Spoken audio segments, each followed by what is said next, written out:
Hey guys, I'm going to do an income statement and statement of cost of goods manufactured. Um, in this video, I'm going to focus more on the form, filling out the correct names in the correct places, and then we'll go back and fill in the numbers later. I think by filling out the form this way, it helps focus on the structure of the income statement and the structure of the statement of cost of goods manufactured. So the first thing we do with any income statement is put the revenue, and from that we subtract cost of goods sold.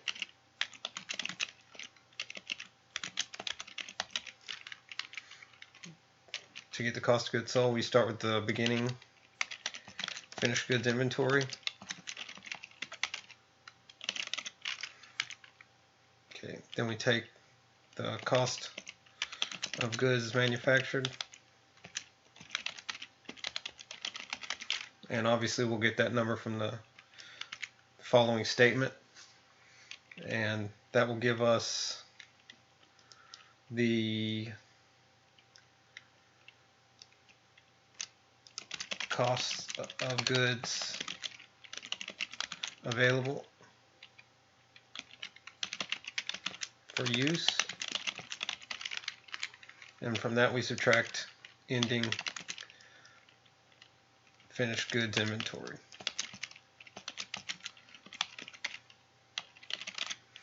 Okay, once we get that, that'll give us our cost of goods sold.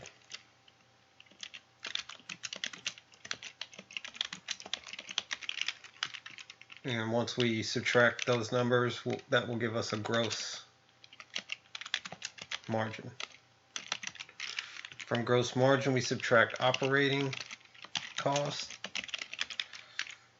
Those will be listed. And then finally, the bottom line is operating income. And these, I'll fill these in as we go. I don't want to pick them out from the left because I think it'll take too long. So the form for the statement of cost of goods manufactured starts with direct materials. It goes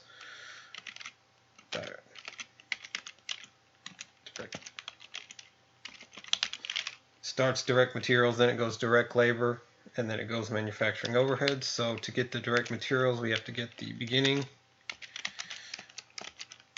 direct materials, purchases of direct material. That will give us direct materials available for use,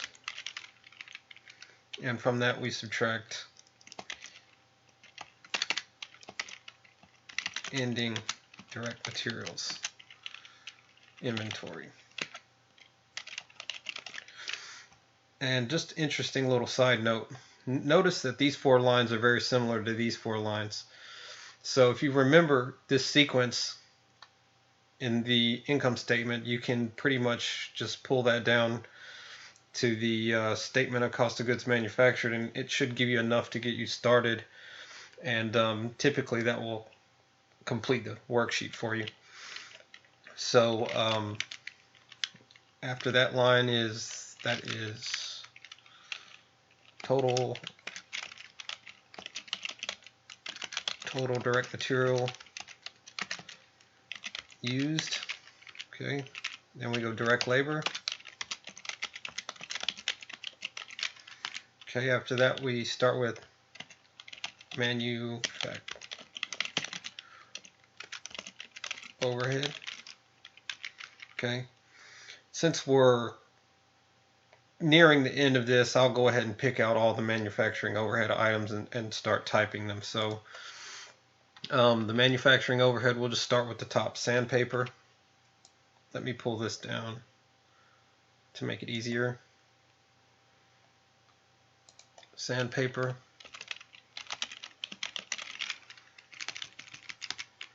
That's 2,000. And materials handling costs.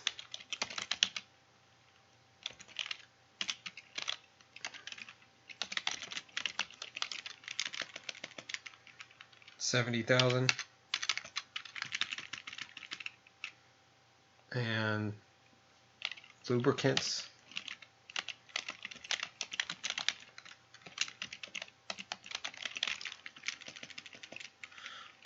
what's that, 5,000.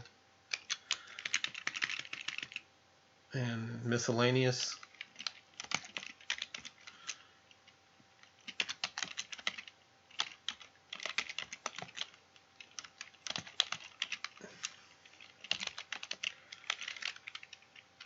it's 40,000.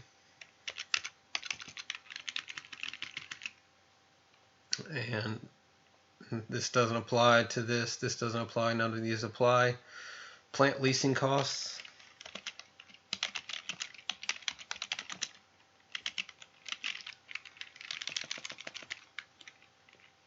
That's 54. And we have depreciation.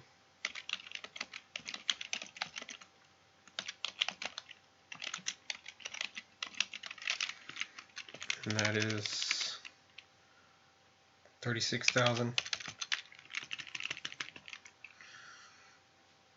Property taxes.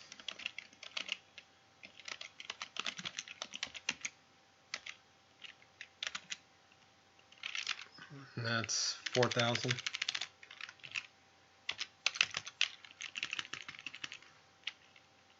And then we have fire insurance.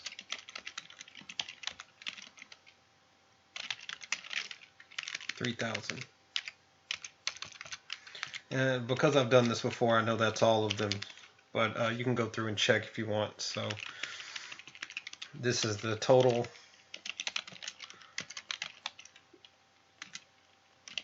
manufacturing overhead.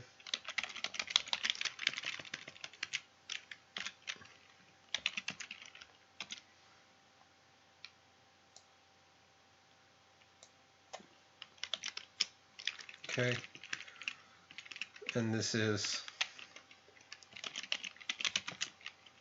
total manufacturing costs during 2017. Okay, and since we've come to that point, I'll go ahead and fill out these direct materials and direct labor so I can complete the worksheet. So, beginning direct materials, let's see, direct materials on January the 1st, 40,000. And purchases, 460,000. And this equals this plus this.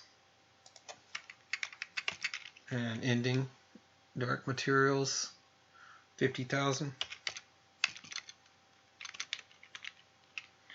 And that equals this minus this. Okay.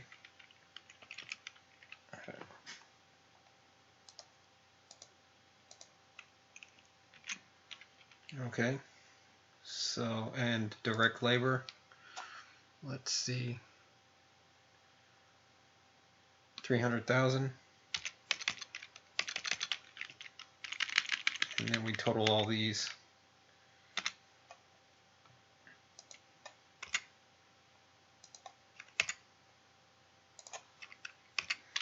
Okay.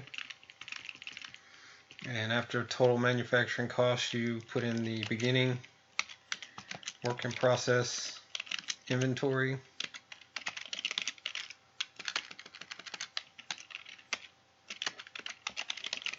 Okay. That work in process is 10,000. And that equals the manufacturing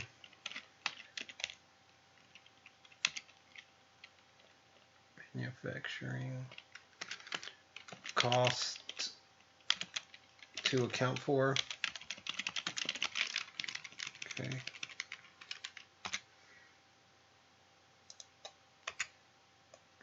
This plus this, and you minus the ending work in process inventory. Okay. and that is work in process inventory was 14,000 on December the 31st, and this gives us cost of goods manufactured. That equals this minus this, and we have 960,000. So now we can plug this in here. Okay, and just complete the rest of the worksheet. And I'll go ahead and move this up. Put in the revenues, and the revenues 1.36 million.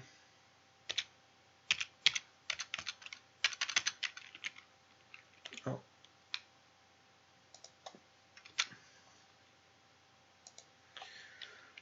Beginning finished goods inventory. Let's see, finished goods inventory was 100,000 on January the 1st, and that equals this plus this plus this. Ending finished goods inventory on the 31st of December, 150,000.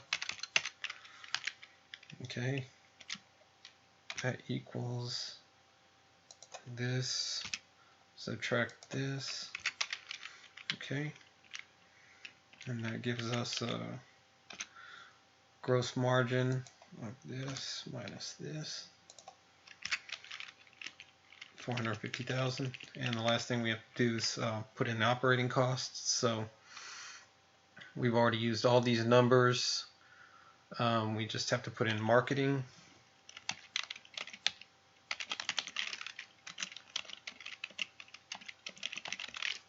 And notice that's not an overhead cost, and that's why it goes on the income statement and not the cost of goods manufactured sheet. So marketing promotions were 60,000. And then marketing salaries.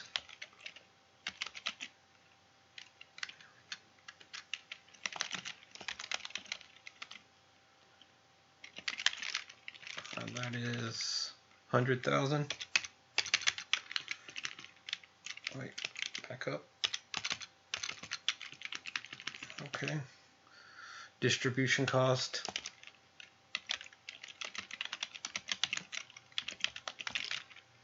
$70,000. And then customer service. It's 100,000.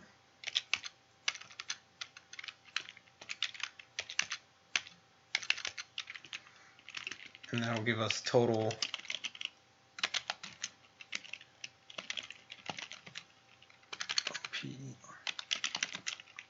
total operating costs.